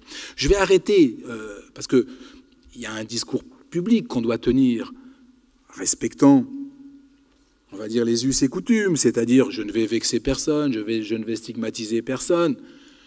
Et donc, il y a un problème de pédagogie, voilà, il faut réexpliquer les choses. Non. Moi, je suis aujourd'hui convaincu qu'une partie de la jeunesse ne comprend rien à ce qui se joue, en fait. Mais vraiment. C'est un problème aussi, bien sûr, de pédagogie, mais de capacité à penser le monde. Et le problème est là, et de comprendre les conséquences de ce qu'ils nous disent. Quand mon propre fils, excusez-moi de ramener ça à moi, me dit « Mais qu'est-ce que ça peut te faire qu'elle porte un voile à l'école ?» Je ne dis pas que mon fils est idiot, c'est pas ce que je suis en train de dire. Mais il m'a fallu du temps pour qu'il accepte l'idée. Il a fini par l'accepter, sans que je le frappe. Il a fallu du temps pour qu'il comprenne quels étaient les enjeux derrière. Il avait alors 16 ans. Mais ce qui est frappant, en fait, ce qui m'a frappé, c'est que jamais cette discussion n'avait eu lieu à l'école. Jamais l'école n'avait abordé cette question de, tout simplement, le modèle républicain et ce qu'il impliquait. Il y a bien là un déficit très important et trop important. La rupture générationnelle est là. Elle nous pousse et nous poussera collectivement à faire un choix à un moment donné. Alors, il nous faut œuvrer sans relâche à former, à enseigner, à expliquer, de manière que le moment venu, tous collectivement, nous fassions ce choix, mais en connaissance de cause. Je vous remercie.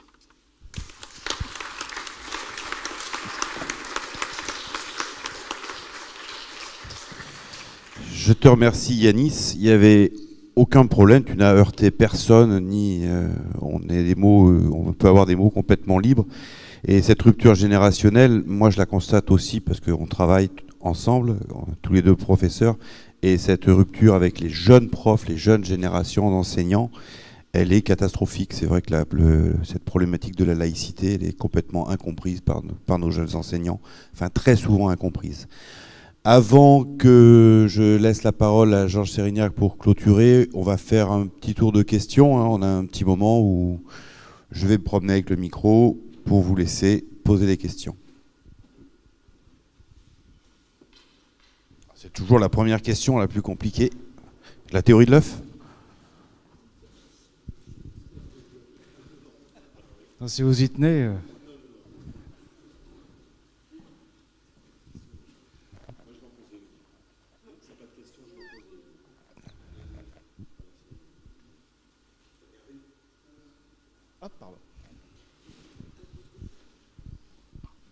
Oui, bonjour à tout le monde et merci d'avoir... Est-ce que vous m'entendez là ? Oui. Bonjour à tous et merci aux différents intervenants. J'avais une question pour Yanis Roder sur la problématique effectivement de compréhension de notre laïcité qui touche effectivement les enseignants, une partie de notre jeunesse. Moi, la question que je me pose, c'est que à part les Français et de moins en moins de Français qui la comprennent, le monde entier ne comprend pas notre laïcité. Alors, est-ce que l'un des chantiers ne serait pas de mettre en place une vraie diplomatie de la laïcité pour qu'on puisse... Pardon. Donc ma question, c'est est-ce qu'on ne devrait pas développer et mettre en place une vraie diplomatie de la laïcité pour que les pays anglo-saxons en particulier comprennent enfin ce qu'est la laïcité. Alors, je n'ose dire entre guillemets à la française, parce que pour moi c'est la laïcité, point. Et je pense que quand vous dites que les jeunes enseignants n'adhèrent pas à notre laïcité et vont plutôt justement vers cette laïcité plutôt anglo-saxonne. Je crois que c'est parce que la France n'a pas su rayonner et faire rayonner cette laïcité. Oui, on prend 3 questions et après...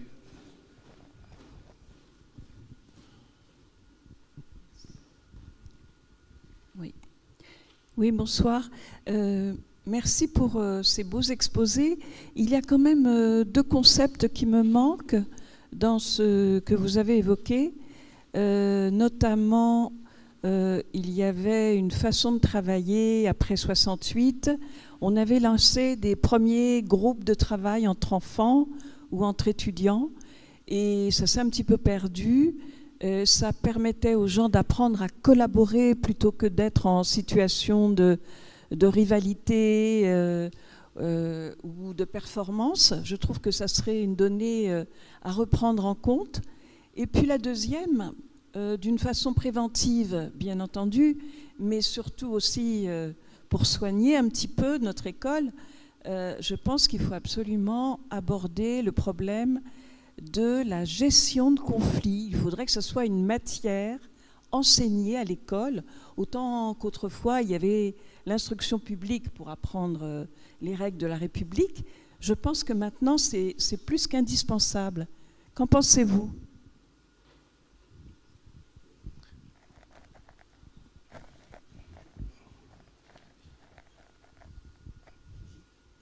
Moi, je peux répondre à la dernière question surtout. Dans la licence que j'ai évoquée tout à l'heure, la licence que nous avons, qui est unique en France, que nous avons montée à la faculté d'éducation, fatigués de voir les enseignants du premier degré formés sans formation, puisqu'ils arrivaient d'une licence d'histoire géo, d'une licence de sciences de l'éducation, d'une licence de linguistique, etc.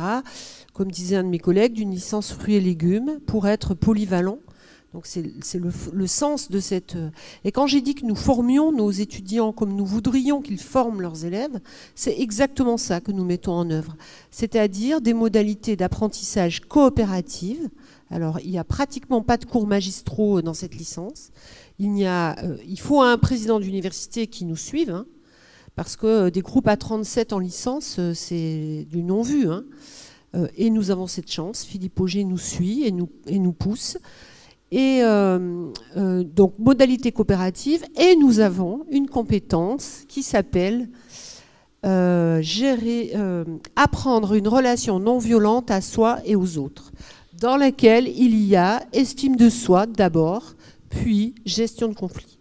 Voilà. Je pense qu'effectivement, vous avez raison, c'est absolument indispensable. Mais il faut que les futurs enseignants l'aient éprouvé dans leur pratique. Juste 2 secondes. C'est une lecture récente qui tourne autour de la notion de parole résistante. Mais là, je renvoie aussi à résister au sens de Jean Zay dans sa clandestinité.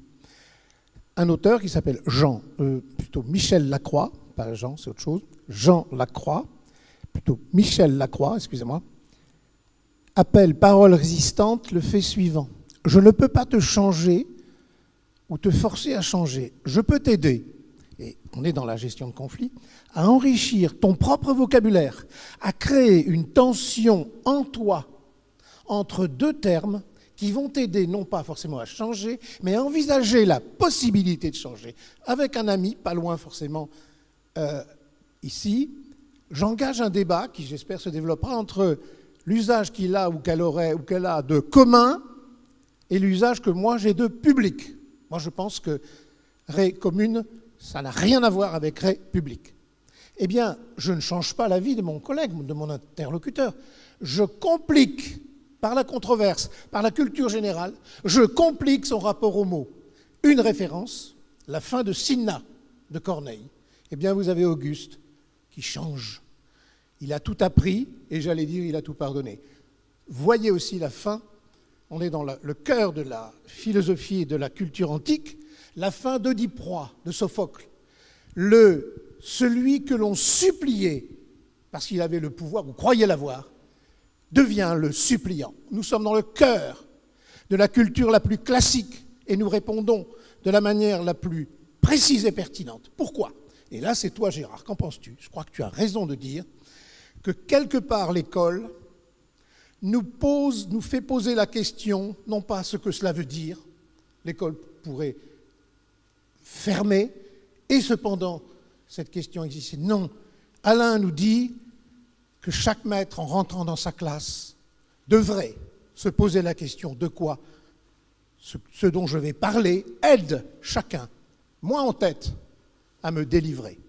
Eh bien là, vous avez une théorie humaniste, percutante, et je crois que ces jeunes soumis à leurs convictions, sans trop savoir pourquoi parfois, ont du grain à moudre. Qu'en penses-tu, Gérard?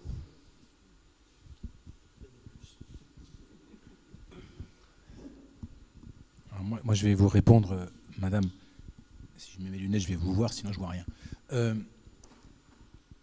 Alors moi, je vous rejoindrai pas complètement sur l'idée que nous sommes tout seuls. C'est-à-dire que nous avons un modèle qui n'est pas compris d'une manière générale ailleurs.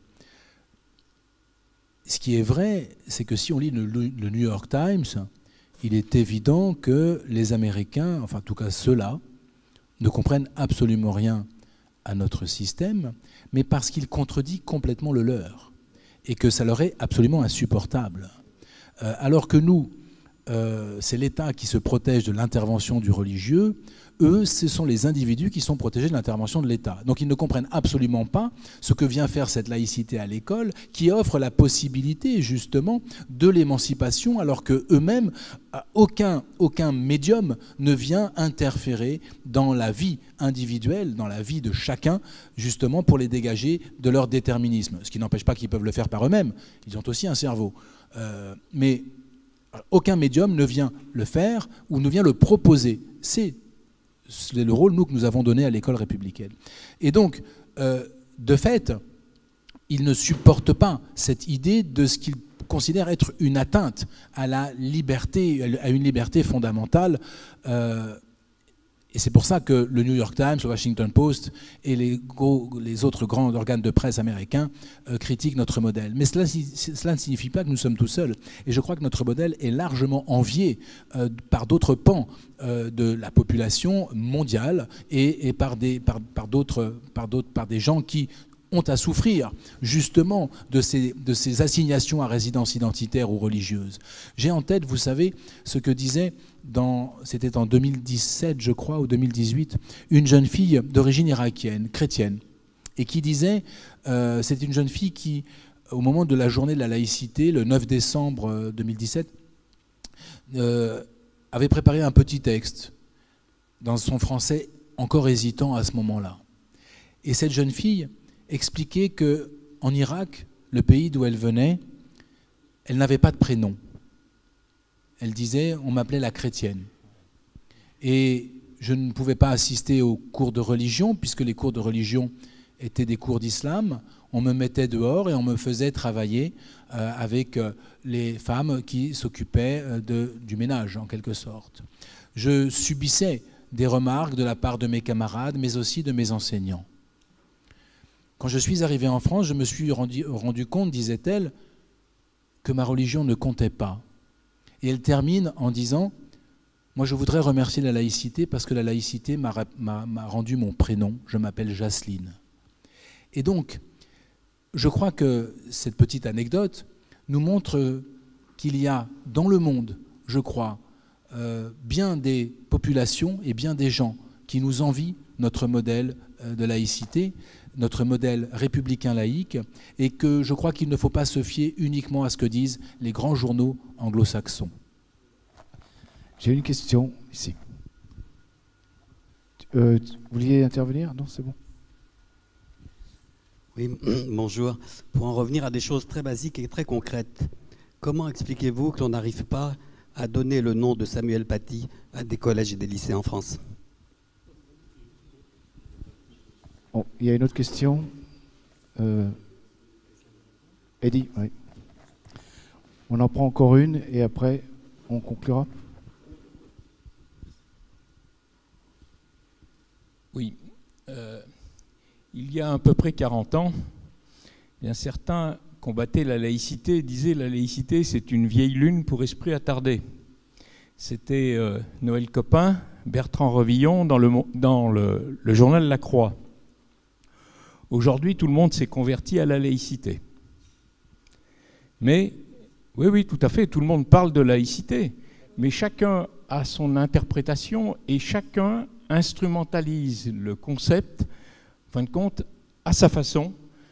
Et je crois qu'on ne dénonce pas suffisamment tous ceux qui instrumentalisent le concept. Ce concept a été instrumentalisé depuis bien longtemps, en douce, en cachette. Certains ont inventé dans la revue Esprit la laïcité ouverte, pour que cette laïcité, en fin de compte, soit, eh bien, disons, de l'œcuménisme ou de l'interconvictionnel. Et puis, donc, il y a des partis politiques aujourd'hui qui se revendiquent de la laïcité. Je crois qu'il est temps de clarifier parce que la laïcité, c'est le triomphe de l'équivoque. Parce que aussi, eh bien, on accommode la laïcité à toutes les sauces. Des faits divers. Le fait divers de Nice, c'est une question au départ, quand c'est dans une école. Ça peut devenir, comme pour la Baïa, d'un fait divers dans un établissement, disons, à un fait de société. Et puis, il y a des questions institutionnelles. On ne parle pas, par exemple, du positionnement du maire de Nice quand il va auprès de telle ou telle religion. Et donc là, on a un problème institutionnel. Là aussi, dans cette laïcité, aujourd'hui, on s'aperçoit que le ministre de l'Éducation signe un protocole avec le secrétaire général de l'enseignement catholique. On a un véritable problème institutionnel. Donc certains disent la laïcité, c'est contre telle religion ou pour telle autre religion. Non, d'une façon institutionnelle, eh bien la laïcité, c'est ni contre une religion, ni pour une religion, c'est au niveau institutionnel sans les religions. Eh bien aujourd'hui, c'est avec les religions. Et on ne dénonce pas tout ça. Moi, je m'inquiète aussi parce que ceux qui ont contribué à, disons, ce triomphe de l'équivoque, c'est des institutions. C'est l'Observatoire national de la laïcité, présidé par quelqu'un qui aujourd'hui est dans une association, qui fait le même travail dans cette association qu'il faisait dans le cadre d'une institution. Et donc qui milite pour une forme de laïcité qui n'est pas celle, en fin de compte, qui est incluse dans la loi de 1905, qui est très précise. Et je crois qu'il y aurait tout intérêt, et c'est une bonne chose que le Grand Orient propose, en fin de compte, d'institutionnaliser et de constitutionnaliser l'article 1er et l'article 2 de la loi de 1905. Je crois que là, c'est aussi disons, une question fondamentale. Parce que, avant de réinstitutionnaliser l'école de la République, je crois qu'il faut réinstitutionnaliser la République elle-même.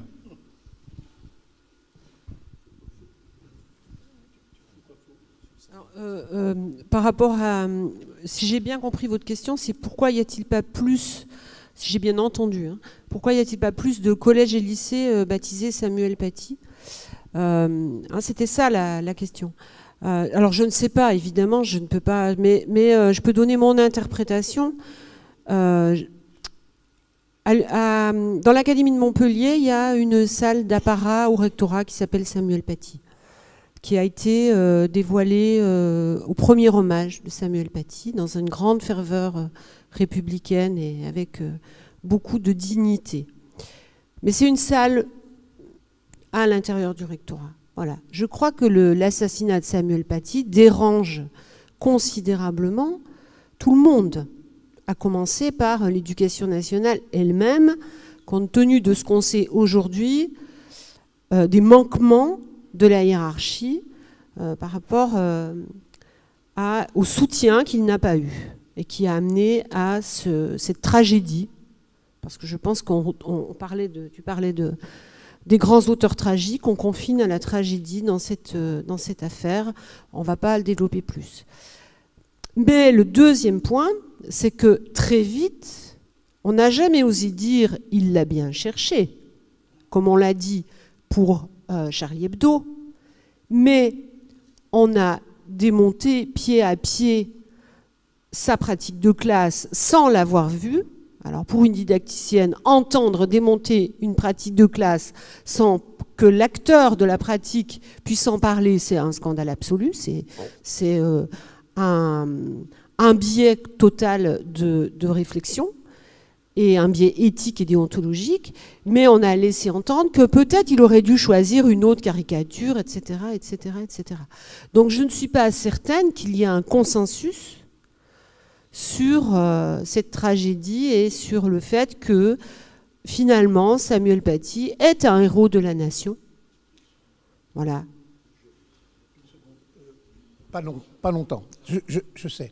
Je veux juste dire que nous ne sommes pas allés jusqu'au bout de la formulation simple de Jean Zay, l'enseignement est laïque.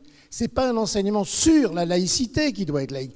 C'est la teneur intellectuelle, problématique et critique, ce qui implique la maîtrise la plus forte, fine, non seulement de la culture générale humaniste, mais de la culture générale présupposée par chaque discipline.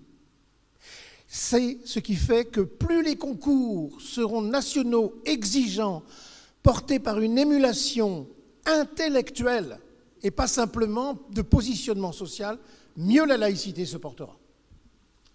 Il faut juste des candidats. Hein. Donc je vous remercie tous. Je vais laisser la parole à Georges Sérignac, grand maître du Grand Orient de France, pour un propos de conclusion. Merci Julien, merci à tous pour votre participation en cette journée où il fait très chaud, où il fait beau, et comme toujours au mois de juin, malheureusement, nous avons moins de monde pour un échange sur un sujet évidemment absolument majeur et essentiel. Et si nous avons décidé, avec la proposition de Julien Bardet et celle d'Hervé Garnier, grand maître adjoint, de faire que cette année, les universités maçonniques soient consacrées à cette problématique de l'école, moi je fais un mea culpa, c'est que pendant toutes ces années, ça fait un certain temps, hein, Eddy, tu le sais, qu'on échange là-dessus, et on a fait le constat, mais on est tous, je crois, collectivement, hein, écrasés par l'enjeu. Parce qu'on voit ces forces anti-laïques, on va dire, pour faire vite, hein, et qui finalement minent, parce qu'on sait bien que la laïcité, on l'a bien compris aussi encore aujourd'hui, finalement, quand on veut réinstituer l'école de la République, la clé de voûte, l'essentiel, c'est évidemment la liberté absolue de conscience qui donne l'accès à la connaissance, au savoir, à l'esprit critique, bien sûr, etc., etc. Bon, ça, nous le savons tous, nous en sommes convaincus. Mais donc, par rapport à cela, on est donc écrasé face aux enjeux finalement techniques qui peu à peu ont miné l'édifice formidable que représente l'école de la République. Alors moi je crois, sans vouloir revenir sur les réponses qui ont été données évidemment, mais ces journées s'appellent les journées Jean Zay, et il y a deux éléments que je voudrais simplement détacher. Le premier, c'est que Jean Zay, comme tous ceux qui ont fait l'école de la République, c'est un homme politique de grande culture, bien sûr, mais aussi de grand courage dans toute la carrière qu'ils ont menée, cette carrière entre guillemets, dans toute leur trajectoire, c'est-à-dire d'un véritable courage politique, c'est-à-dire de prendre des mesures face à des forces qui, à l'époque, étaient encore plus vives qu'aujourd'hui, c'est-à-dire les forces réactionnaires. Hier soir, nous parlions par rapport à ce qu'a subi Jean Zay, à son assassinat. On voyait bien que c'était encore une résurgence, une remugle de l'affaire Dreyfus, avec tout l'antisémitisme qui le charrie, toute cette intelligentsia de l'époque déjà qui portait ça finalement dans notre société. Hein. Donc on voit bien cet antagonisme violent entre les forces réactionnaires et les forces progressistes, et qui, moi je crois, sont encore en vigueur aujourd'hui. Ce combat politique essentiel, ça a été dit plusieurs fois, c'est celui de la réaction contre le progrès, de l'émancipation contre le totalitarisme, de la liberté contre l'obscurantisme. Je pense que c'est ça qui se joue et l'école, qui est évidemment, probablement, l'institution majeure de ce qui fait la République, ça a été parfaitement rappelé, en est le symbole le plus éclatant et aussi en subit les effets les plus pervers. Alors moi, je crois, juste pour revenir sur une ou deux réponses, que la laïcité à l'international, par exemple, non, madame. Moi, je me suis pas mal déplacé. Elle est très bien comprise par beaucoup de personnes, de populations étrangères. C'est encore des combats entre des choix d'organisation de société. Au moment des printemps arabes, de nombreux manifestants brandissaient des pancartes avec écrit en français, dans des pays non francophones, je ne parle pas de la Tunisie, je parle de l'Égypte par exemple, le mot laïcité. En Pologne, les femmes et les hommes qui manifestent contre le fait de revenir sur le droit à l'IVG, également parlaient de la laïcité, pas d'un autre mot. Ils s'approprient le mot laïcité parce qu'ils ne sont pas idiots. Ils ont compris que la laïcité est une organisation de la société. Bien sûr qu'il y a la séparation des églises et de l'État, mais la séparation des églises et de l'État, elle existe aussi aux États-Unis. La seule différence, c'est que ce ne sont pas les églises qui s'effacent devant l'État, vous l'avez dit, c'est l'État qui s'efface devant les églises. Donc c'est une différence fondamentale. Mais il y a aussi la liberté absolue de conscience et le fait que l'État ne reconnaît, ne salarie, ne subventionne aucun culte, on le sait tous. Donc cette vision de la laïcité à l'international, je crois qu'il faut être moins pessimiste, mais c'est un véritable combat politique et qui aujourd'hui, avec la mondialisation, se joue probablement d'une manière beaucoup plus étendue territorialement que ce que ça a été par le passé. Enfin, sur le nom de Samuel Paty, je ne suis pas d'accord. Je pense que c'est un manque de courage. Alors à une autre échelle, c'est ce qui fait que à la Sorbonne, on annule pour commencer la conférence de Florence Bergeau-Baclair en disant « risque de trouble à l'ordre public par des personnes mécontentes qui bloqueraient cette conférence ». Et c'est la crainte, la peur qu'un collège ou un lycée qui porterait le nom de Samuel Paty subisse un attentat. Et ça, c'est bien sûr qu'il y a des discussions, bien sûr qu'il y a des doutes ici ou là, mais ça, c'est le masque, c'est le faux nez, c'est le paravent. En fait, la réalité, c'est qu'aujourd'hui, les forces de progrès, la volonté, manque de courage, et moi, on peut le comprendre, c'est vrai qu'on peut le comprendre, que dans une université, on n'ait pas envie de prendre la responsabilité de faire qu'un collège ou un lycée subisse un attentat ou des attaques ou simplement des dommages en raison du nom de Samuel Paty. Mais il faut savoir où on veut aller. Le combat politique à la fin dans la seconde moitié du 19e siècle qui aboutit à la loi de 1905, c'est un combat terrible, d'une violence terrible entre les forces réactionnaires et les forces de progrès, celles qui veulent instituer la République et celles qui veulent rester avec l'Ancien Régime et avec la monarchie soutenue par la papauté, par les ultramontains. Et donc je crois qu'il faut mesurer tout cela. Vous voyez, nous ne sommes que une centaine dans ces universités maçonniques toute l'année. Et moi, j'en veux beaucoup aux francs-maçons du Grand Orient de France, parce que dans ces universités maçonniques que nous avons organisées cette année, ils étaient peu nombreux à venir à ces universités maçonniques. Alors bien sûr, elles ont été, je crois, un point de départ, parce qu'il faut recréer une dynamique à un moment. Il faut recréer cette dynamique. Donc, considérons-la, Julien, comme un point de départ, vraiment, on en a parlé déjà, mais même nous, au sein du Grand Orient de France, qui devrions être vraiment un des fers de lance de ce combat, on voit bien que nos loges dans les territoires, nos frères et nos sœurs, finalement, sont également écrasés par ces enjeux et probablement pris aussi dans une société. Enfin, juste parce que je ne voudrais pas être trop long, mon très cher Julien, je voudrais dire aussi qu'un exemple, moi j'ai fait beaucoup de déplacements cette année et j'ai donc été à l'invitation de différentes municipalités, échanger avec les maires, des maires très favorables au combat laïque, au combat républicain. Et puis il y en a un qui disait « je suis en train de mettre en place une unité, un travail pour la laïcité au sein des écoles de mon territoire, de ma ville, une ville importante. Et nous avons d'ailleurs une association qui va venir représenter la laïcité. Et cette association, c'est coexister. Voilà. Donc il faut aussi mesurer la méconnaissance également des élus eux-mêmes sur ce sujet-là.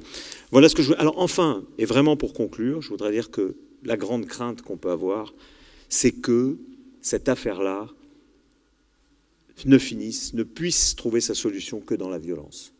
Et je crois que c'est ça la véritable crainte, nous, que je crois, moi, si je peux me faire le porte-parole de très nombreuses loges, de très nombreux frères et sœurs qui réfléchissent à ces sujets-là.